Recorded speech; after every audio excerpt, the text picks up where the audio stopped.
This is Block 10, the 60s, Part 2, Black Power, with the section beginning Elijah Muhammad. One of the things that marked black radicalism in the 1960s and black separatism and black nationalism was the rise of black Islam. Elijah Muhammad, at the upper left over here, was the founder of what was known as the Nation of Islam, an organization that preached that American blacks should convert to Islam and then separate themselves from white America and kind of create their own self-sufficient, independent communities within the United States. This is not really a Back to Africa movement. It's a movement to basically create a nation within the United States of self-sufficient, autonomous black Americans.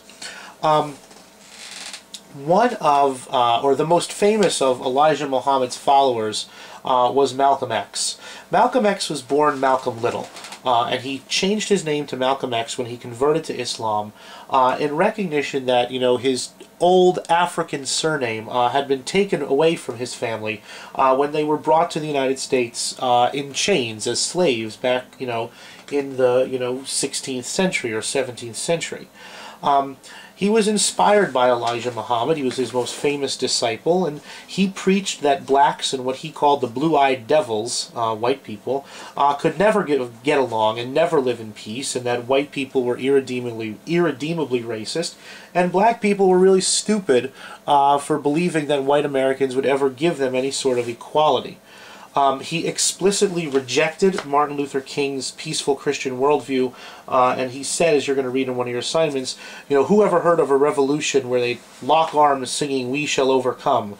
You don't do that in a revolution. You don't do any singing. You're too busy swinging, meaning obviously the fist, in violent confrontation.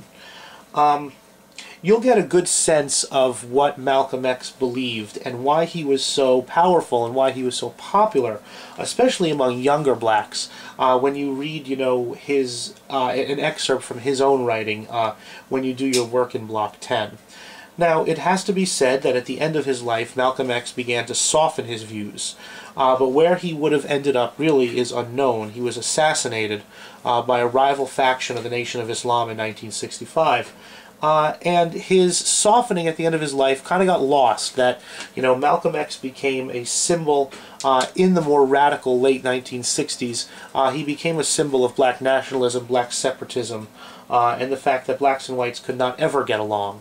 And black people had to fight for their rights, be willing to kill for their rights if necessary, and live autonomous lives within the United States, not bothered by, you know, white government or white society at all.